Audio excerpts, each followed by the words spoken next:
evening. It was one of the most bizarre scenes you can imagine, but then Ted Bundy was like no other man. And this morning, just after sunrise, the man suspected of brutally killing 36 women, many of them in Utah, met the long, drawn-out demands of justice. Bundy was executed before an atmosphere that was almost circus-like. KUTV's Bob Loy reports from the Florida State Prison near Stark. It was the morning people here have been anticipating for 10 bitter years. The day state prison officials wired up the chair called Old Sparky and ordered Theodore Robert Bundy to take his seat. It's time for him to go. And now I have a daughter that lives in Lake City, and I want him gone. For these Floridians, the execution was a chance to vent their anger and demonstrate their hatred toward the man responsible for at least 3 deaths here and the legal system that allowed Bundy to survive 3 previous death warrants ordering his execution. I'm saying that he ought to die, and all the ones that's over the honor protesting, even the judges and the jury, the ones that's all been against him and kept him alive this long, they should be done the same way as he's going to get if he gets it, and hope God he gets it. To celebrate his death? Damn right.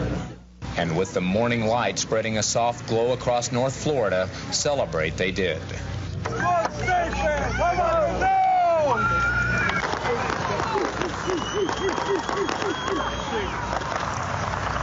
Theodore Bundy was executed at 7:16 a.m. in the electric chair at Florida State Prison. Nearly 11 years to the day from the time he kidnapped, raped, and murdered a 12-year-old Lake City girl, Ted Bundy died.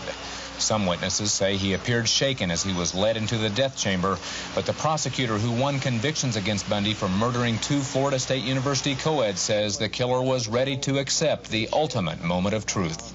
The hood, of course, was placed over him and the electrode strapped to his leg, and Bundy, throughout it all, was very calm and appeared resigned to his fate. While most of the crowd was bloodthirsty, some took no joy in the execution. But the quiet protest of a few was overshadowed by those for whom the experience seemed almost a catharsis, therapy for the years of pain since Ted Bundy came into their lives. Now they believe the healing can begin.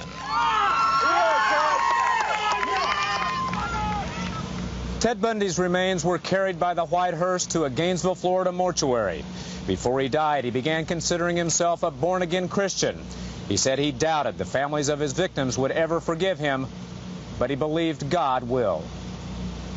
This is Bob Loy reporting live from the Florida State Prison near Stark.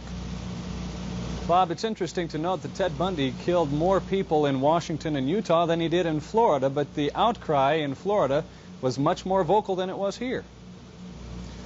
Well, I was surprised by the size of the crowd here, but I wasn't really surprised by its intensity.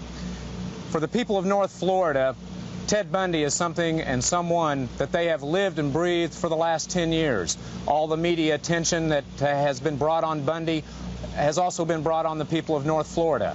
He was convicted near here at the prison.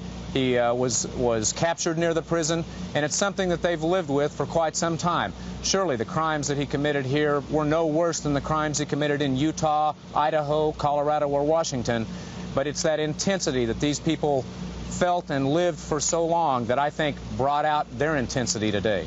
All right, Bob, thank you very much.